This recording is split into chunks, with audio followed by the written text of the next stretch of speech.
हाँ भाई, हो गई समावेप्ता? आ गए? हाँ, अब देखना आगे। आगे चलते हैं अगले टॉपिक की ओर, जिसका नाम है पश्चबंधन।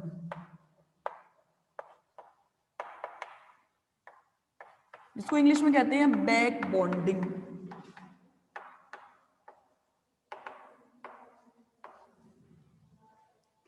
देखो भाई, पश्चबंधन क्या होता है? आपने देखा है, अब तक आपने देखा है मेटल और लिगैंड के बीच में बॉन्डिंग कुछ ऐसी बनती है।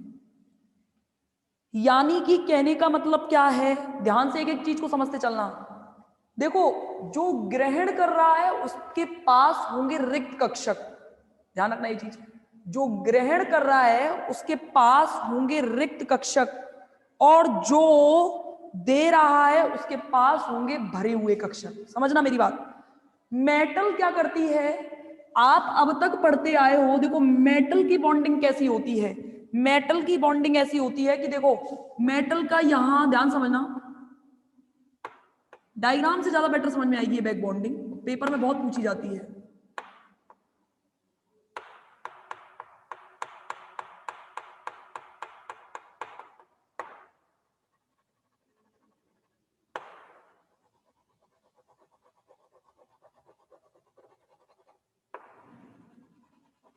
देखना, ये तो कंफर्म है कि मेटल में कुछ कक्षक रिक्त मिलेंगे और लिगैंड में कक्षक कुछ सेम, दोनों में पोजीशन सेम होती है भाई। कुछ कक्षक भरे हुए होते हैं, जैसे ये माना कि ये आपका कार्बोनिल कंपाउंड में ले रही हूं, लिगैंड ही तो है ना कार्बोनिल कंपाउंड, है या नहीं बताओ? यहां पे ऑक्सीजन के पास कार्बन का क्या होता है, 1s2 2s2 2p4, यानी कि पी कक्षक का एक खाली रहेगा, रहेगा कि नहीं रहेगा 2p4 में, यानी कि 2 इलेक्ट्रॉन की पोजीशन खाली रहेगी, यानी कि कार्बन के पास भी कुछ खाली मिलेंगे कक्षक। ये वाली बॉन्डिंग कब होती है, जो लिगैंड मेटल को देता है, लिगैंड मेटल को देता है तब बॉन्डिंग होती है बच्चों। कैसी? कि इसके भरे हुए कक्षक मेटल के रिक्त कक्षकों के साथ क्रिया करके कौन सा बॉन्ड एस्टैब्लिश करते हैं, सिग्मा बॉन्ड। ये जिंदगी भर याद रखना, जब लिगैंड मेटल को इलेक्ट्रॉन पेयर दान करता है, यानी कि जब क्रिया मेटल की लिगैंड से होती है और लिगैंड इलेक्ट्रॉन पेयर दान करता है मेटल के रिक्त कक्षक और लिगैंड के भरे हुए कक्षकों में, जब क्रिया होती है तब बनता है सिग्मा बॉन्ड। देखो उसका चित्र देख लो, ये कहलाता है सामान्य बंधन, जो आप पढ़ते आए हो अब तक, जिसे कहते हो आप उपसह संयोजन बंध, ये बनता है सिग्मा बंध। लेकिन एक तरीका और है, जब मेटल के भरे हुए कक्षक, एक बॉन्डिंग ये बनती है भाई, जब मेटल लिगैंड को कुछ दान करता है। अजीब सी बात नहीं होगी, लेकिन होती है। यानी कि एक सही तरीका तो ये है, लेकिन ये उसका उल्टा है, इसलिए इसको कहते हैं बैक बॉन्डिंग, पश्चबंधन, यानी कि पीछे से भी क्रिया हो सकती है। तो देखो कैसे कैसे, ये रिक्त कक्षक है, मेटल के भरे हुए कक्षक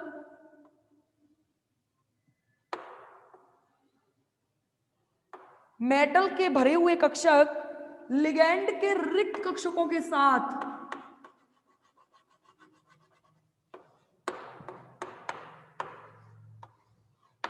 लिगैंड के रिक्त कक्षकों के साथ क्या करते हैं, क्रिया करते हैं। और देखो, आधा अक्ष के लंबवत ऊपर की ओर बॉन्ड बन रहा है, आधा अक्ष के लंबवत नीचे की ओर बॉन्ड बन रहा है, तो यहां बनता है पाई बंध।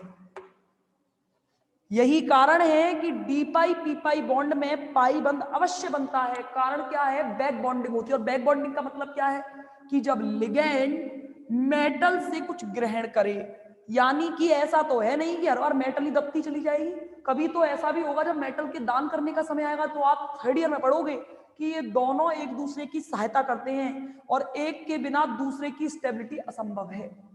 यानी कि जरूरी होता है कि जब होता क्या है, जब मेटल, देखो होगा क्या, मेटल, समझना मेरी बात, लिगैंड से ये हुआ कैसे, वैसे तो थर्ड ईयर में पढ़ाती हूं मैं इसे, पर यहां देखो, लिगैंड से जैसे ही लॉन्ग पेयर मेटल के पास चला गया, एकदम से मेटल अब इस टाइम अपने आप को समझने लग गई कि मेरे पास इलेक्ट्रॉन बहुत ज्यादा आ गए, जिस पल इसके पास इलेक्ट्रॉन आते हैं, ये लिगेंड जिस पल दान कर रहा होता है मेटल को, उस टाइम तो सिग्मा बॉन्ड का फॉर्मेशन हो जाता है। लेकिन जैसे ही जिस पल मेटल के पास इलेक्ट्रॉन पेयर आ जाएगा, उस टाइम लिगेंड के पास हो जाएगी इलेक्ट्रॉन की कमी, और जिस पर इलेक्ट्रॉन की कमी होगी उसी पल मेटल लिगेंड को क्या दान कर देगा, इलेक्ट्रॉन दान कर देगा। यानी कि हमें देखने में ऐसा लगता है कि हर बार लिगेंड देता है, लेकिन होती दोनों ही क्रियाएं हैं। क्या CO2 ऐसा ही होता है ना? हाँ बिल्कुल, डेफिनेटली ऐसा ही होता है, बिल्कुल ऐसा होता है। आपने XeF4 XeO4 के एग्जांपल पढ़े होंगे फर्स्ट ईयर में, वो उसमें बैक बॉन्डिंग होती है, उसमें पश्च बंधन होता है, उसमें डी पाई पी पाई बॉन्ड होता है। आप थर्ड ईयर के अंदर पढ़ोगे, थर्ड ईयर के अंदर आप जब पढ़ोगे, कौन से थर्ड ईयर के अंदर जब आप धात्विक कार्बोनिल पढ़ोगे, वहां पे कार्बोनिल लिगेंड लेके चलते हैं, उस जगह भी पश्च बंधन होता है। तो ध्यान रखना, ये दोनों एक दूसरे के बनने की हेल्प करते हैं। चूंकि नॉर्मल कोऑर्डिनेशन बॉन्ड के अंदर लिगेंड मेटल को दान करता है इलेक्ट्रॉन पेयर, लेकिन जब मेटल लिगेंड के, यानी कि ध्यान रखना, जब क्रिया धातु के रिक्त कक्षक और लिगेंड के भरे हुए कक्षकों में हो रही होगी, तब बनेगा सिग्मा बॉन्ड। और जब क्रिया लिगेंड के रिक्त कक्षक और मेटल के भरे हुए कक्षकों के बीच में हो रही होगी, तब बनेगा डी पाई पी पाई बॉन्ड, जिसे कहते हो आप पश्च बंधन। तो ये चीज ध्यान रखना, मैं जो कहना चाह रही हूं, मेरे कहने का मतलब क्या है कि लिगेंड और मेटल की क्रिया तो सामान्य बंधन कहलाती है, लेकिन जब मेटल दान कर रहा होता है तब देखो उल्टा हो चुका है, उल्टा हो गया, इसलिए इसको बैक बॉन्डिंग कहते हैं, पश्च बंधन। समझे या नहीं समझे? समझे या नहीं समझे?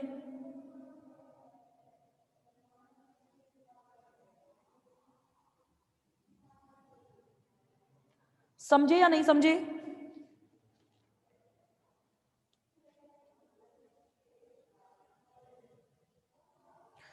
ठीक है, वैसे मैंने इसको ये बहुत जल्दी पढ़ा दिया, मुझे बैलेंस बॉन्ड थ्योरी पहले पढ़ानी चाहिए थी, पश्चबंधन को वैसे समझा दिया मैंने, कोई बात नहीं। ठीक है, ये संयोजकता बंध सिद्धांत को समझाने के लिए सिद्धांत दिए गए थे और मैंने ध्यान दिया नहीं, मैंने पहले ये पढ़ा दिया। नहीं आया? क्या नहीं आया बताओ? क्लास अटेंड नहीं की, मतलब छोड़ के चले गए थे क्या विपिन? दोबारा बताना है, कौन ऐसा है जिसको नहीं आया, एक बार बताओ मुझे। एक विपिन के अलावा और कोई है जिसको नहीं आया?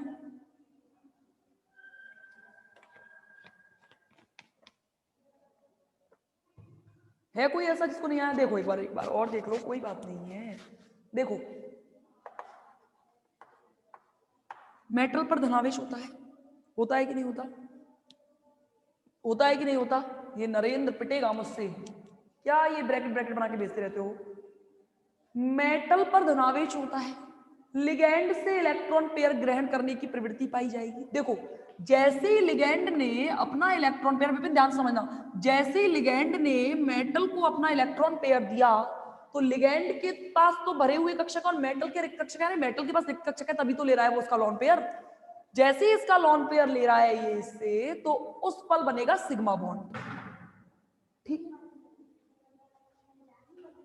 हाँ है ना, क्या बनता है?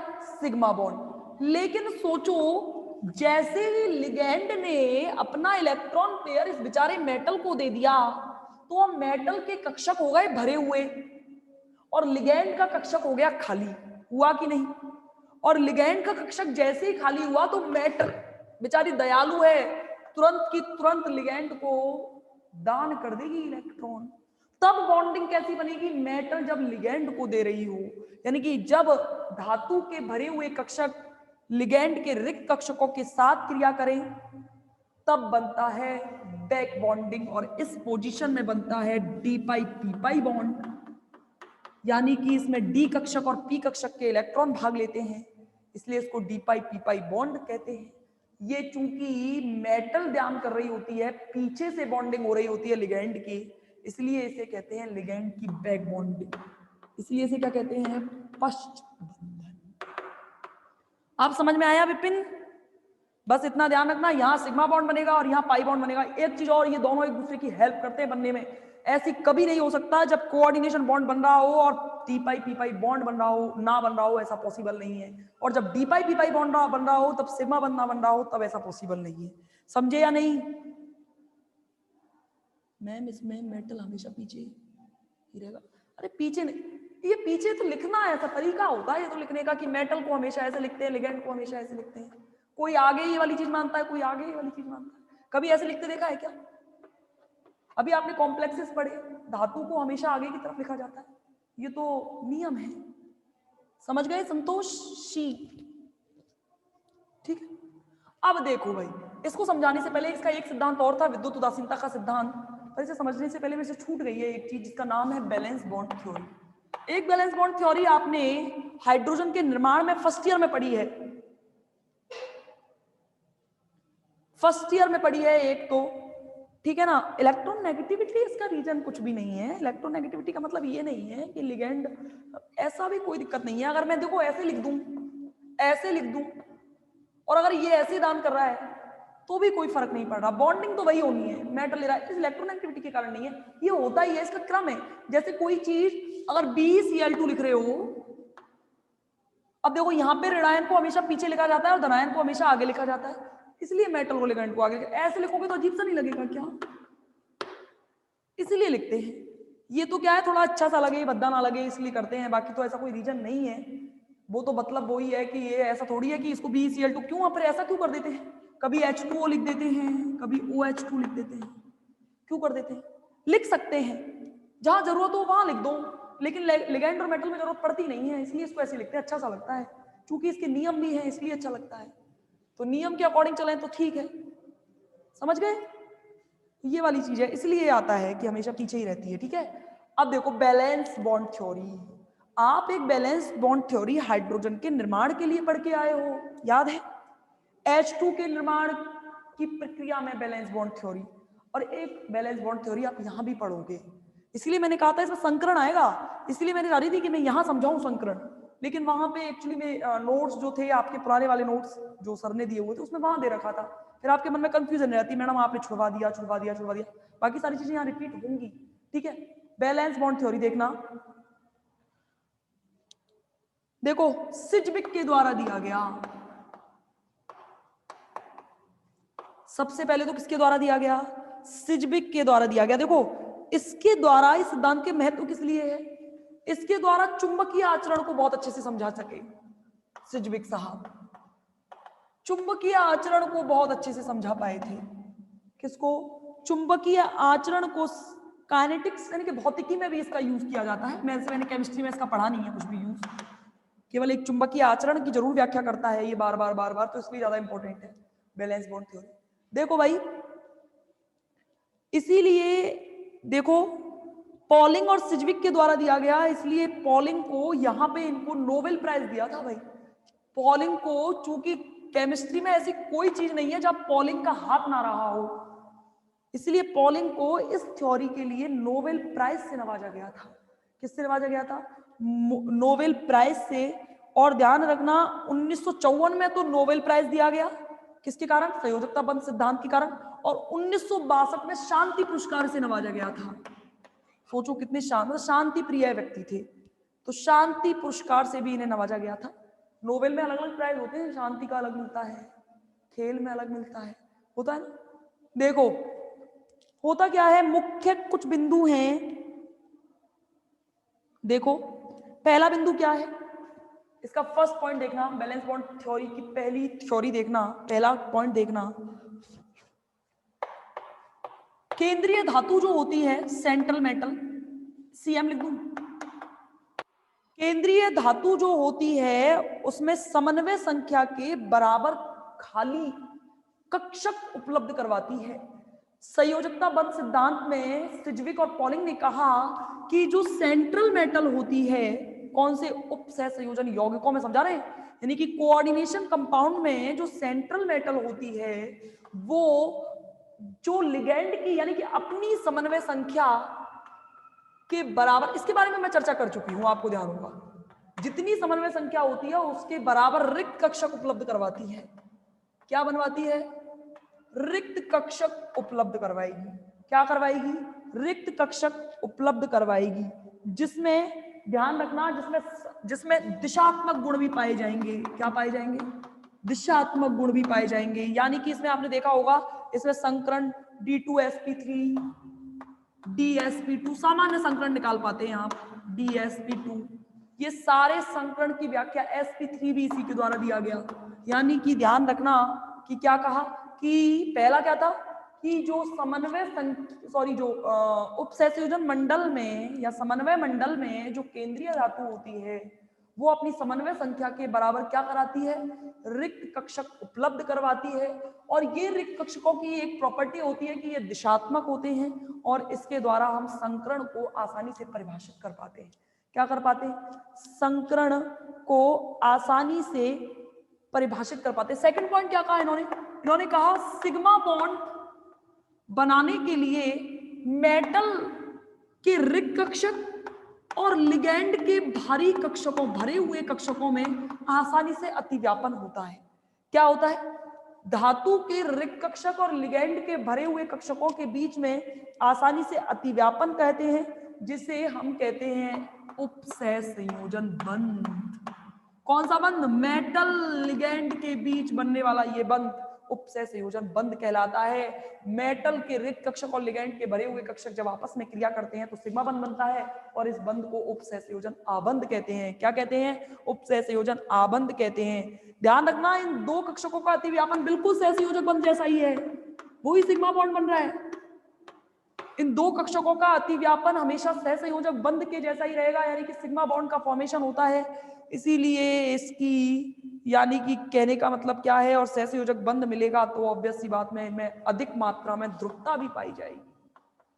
ध्रुवता का मतलब क्या है, लिगैंड अपने सारे के सारे पेयर्स मेटल को दान करने की प्रवृत्ति रखता है, यानी कि सारे इलेक्ट्रॉन्स का जो स्थानांतरण है वो मेटल की तरफ हो जाता है। यानी कि इस पर आ जाता है एकदम से पॉजिटिव चार्ज और इस पर आ जाता है नेगेटिव चार्ज।